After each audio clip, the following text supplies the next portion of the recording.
What's up everyone, Darcblade here with an event guide to all the events that are going on in Monster Hunter World during the Summer Twilight Festival. Now pretty much all of the event quests are returning that have been seen since Monster Hunter World was launched back in January. However, there are a few new ones as well.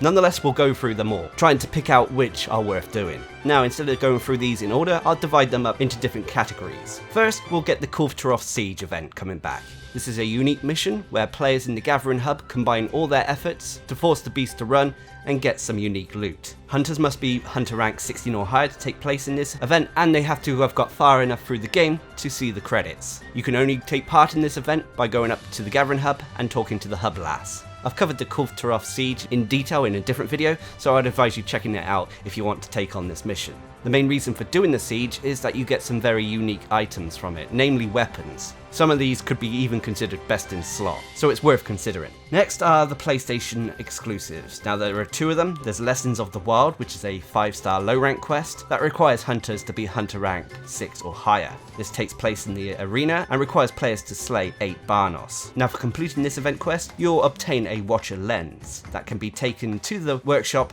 and made into the Watcher Palico armor set. And the other PlayStation exclusive is The Proven. This is a 6-star high rank quest that requires hunters to be hunter rank 11 or higher.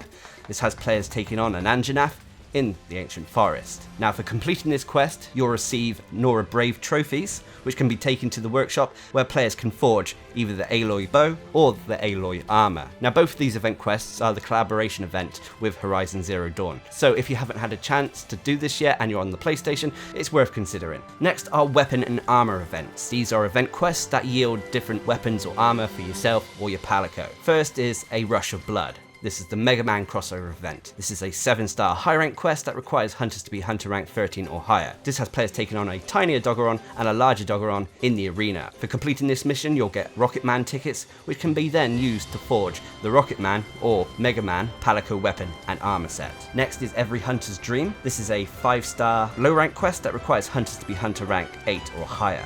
This has players taking on a Rathalos and Paolumu in the arena. Now Greatsword users really want to consider doing this quest as you'll obtain the Master Craftsman's blueprint from completing this event, which can be then used to forge the Wyvern Ignition Greatsword, one of the better Greatswords in the game. Next is Code Red. This is an 8-star high rank quest that requires hunters to be hunter rank 14 or higher. This has players taking on an Anjanath, an Doggeron, a Rathalos and a Teostra in the arena. Now the main reason to do this quest is you'll be rewarded with a red orb, which can be then used to form Dante's Devil Sword and the Dante armor set. This is the collaboration event with Monster Hunter World and Devil May Cry. Charge Blade users will want to consider doing this as Dante's Devil Sword is a Charge Blade, but for everyone else, you may want to consider getting the Dante armor as it can be mixed and matched with other armor pieces. Next is Scrapping with the Shamos, which is a 6-star high rank quest that requires hunters to be hunter rank 11 or higher. This requires you to slay 13 Shamos in the Coral Highlands. Now you'll want to consider doing this because you'll be rewarded with a black bandage upon its completion, which can be used to forge the sealed eye patch headgear. Next is a Flash in the Pan, which is a 6-star high rank quest that requires hunters to be hunter rank 11 or higher. This requires players to slay 3 Zitsuyaku in the special arena. Anyway, for doing this, you'll be rewarded with black crystal tickets, which can be used to forge the Shadow Shades headgear. Personally, I think the Shadow Shades are actually quite useful, so this is one to consider. Next is Wiggle Me This. This is a 6-star high rank quest that requires hunters to be hunter rank 11 or higher. This requires players to deliver or capture 10 Wigglers in the Coral Highlands. And for doing this, you'll get Wiggler tickets, which can be used to forge the Wriggler head. This is a goofy head item, but it's very useful for support play. Next is Egg Lovers United, which is a 6-star high rank quest that requires hunters to be hunter rank 11 or higher. This requires players to take on a Kuluyaku in the arena. However, this is a large Kuluyaku, so you'll also get the gold crown for it. Anyway, for taking it down, you'll be rewarded with a Kuluyaku ticket that can be taken to the workshop to forge the Kuluyaku head armor, which again is another goofy looking headpiece. Next is Midnight Mayhem. I believe this is a new quest for the Summer Twilight Festival. This is a 6-star high rank quest that requires hunters to be hunter rank 11 or higher. This requires players to slay 10 Kestodons in the arena. Now for doing this, you'll be rewarded with the First Fleet ticket, which can be taken to the workshop and crafted into the Shooting Star Lance. This can be then eventually upgraded to the Sapphire Star Lance. So this is one for the Lance fans out there, which I'm definitely going to be doing. Next are the Arch-Tempered Elder Dragon event quests. First is a Whisper of Whitemane. This is a 9-star high rank quest that requires hunters to be hunter rank 50 or higher. This has players taking on an Arch-Tempered Kirin in the Coral Highlands. Anyway, for taking down this monster, you'll be rewarded with a Kirin ticket that can be used to craft the Kirin Gamma armor, as well as the Blossom layered armor. There's also a chance of getting hero streamstones upon completion of this quest. The other Arch-Tempered quest is the Deathly Quiet Curtain. This is a 9-star high rank quest that requires hunters to be hunter rank 50 or higher, and has players taking on an Arch-Tempered Valhazak in the Rotten Vale. For taking this monster down, you'll be rewarded with Valhazak tickets that can be used to craft the Valhazak Gamma armor, as well as the Death Stench layered armor. Both of these are well worth doing, as the armor as well as the layered armor are functional and useful. Next are the bonus item events. These are events that grant you bonus items for either crafting, consuming, or upgrading. First is Greeting the Gluttons, one of my favourite event quests out there. This is a 4-star low rank quest that requires hunters to be hunter rank 6 or higher. This has players taking on a Great Jagras, Puke, and Paolumu in the special arena. Now, upon completion of this quest, players will be granted a decent amount of vouchers that can be spent at the canteen to guarantee you get those food bonuses when you eat before a quest. Next is Wicked Wildspire Warfare. This is a 5-star low rank quest that requires players to be hunter rank 8 or higher. This has players taking on a Diablos and 2 Baroth in the special arena. Now, upon completing this quest, you'll be granted some armor spheres. Now, these are the lower rank armor spheres, so the usefulness of this quest is in question a little bit. Next is Triple Threat Throwdown, which is a 6-star high rank quest that requires hunters to be hunter rank 13 or higher. This has players taking on a Dodogama, Great Jagras, and Great Gyros in the special arena. Now, for completing this mission, you'll get several decorations upon completion, but these again are the lower rank decorations, so are really only good for players who have just reached high rank, or if you're looking for stuff to exchange with the Elder Melder. Next is Rolling with the Uragan, which is a 7-star high rank quest that requires players to be hunter rank 13 or higher. This has players taking on 2 Uragan in the Elder's Recess. Now, for completing this quest, players will be granted armor spheres, and these are normally of the higher variety, so could be useful. And lastly is Relish the Moment. This is a 9-star high rank quest that requires hunters to be hunter rank 50 or higher. This has players taking on a Tempered Deviljho in either the Ancient Forest or Elder's Recess. The event over the course of Monster Hunter's lifespan has taken place in both, so I'm unsure where it's actually going to be during the Summer Twilight Festival at the time of recording this. Anyway, for taking down a Tempered Deviljho, which could be considered one of the hardest challenges that Monster Hunter World has to offer, players will be rewarded with Gleaming, Warrior, and Hero Streamstones. This is definitely one to take on if you're looking for a challenge. Next are event quests that have bonus hunter rank attached to them, meaning that upon completion, you normally get an increased amount of hunter rank experience. First is Snow and Cherry Blossoms. This is a 9-star high rank quest that requires hunters to be hunter rank 30 or higher. This has players taking on a Tempered Legiana and Tempered Pink Rathian in the Coral Highlands. Next is A Nose for an Eye, which is a 9-star high rank quest that requires hunters to be hunter rank 30 or higher. This has players taking on a Tempered Anjanath and Tempered Azir Rathalos in the Ancient Forest. And finally is No Tomorrow for Usurpers, which again is a 9-star high rank quest that requires hunters to be hunter rank 30 or higher.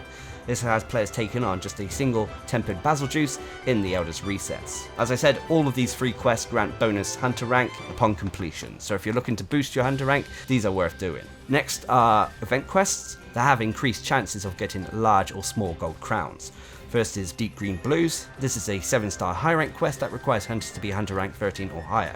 This has players taking on all the monsters who are associated with the Ancient Forest, so that's Great Jagras, Puke, Tobi Kadachi, Anjanath, and Rathalos. Next is Wildspire Bolero, which is again a 7-star high rank quest requiring players to be hunter rank 13 or higher, and has players taking on all the monsters who are associated with the Wildspire Waste, so Kuliaku, Baroth, Giratotus, Rathian, and Diablos. Next is Coral Waltz, a 7-star high rank quest that requires hunters to be hunter rank 13 or higher. This has players taking on all the monsters associated with the Coral Highlands, so Sinsiyaku, Paolumu, Legiana, and Pink Rathian. Next is the Effluvial Opera, which is a 7-star high rank quest that requires hunters to be hunter rank 13 or higher again, and has players taking on all the monsters associated with the Rotten Vale, so Great Gyros, Adogoron, Radaban, and Basiljuice. And then finally is Rock and Roll Recess, which again is a 7-star high rank quest that requires players to be hunter rank 13 or higher. This has players taking on all the monsters associated with the Elder's Recess, so that's Dodogama, Lavasioth, Uragan, and Azir Rathalos.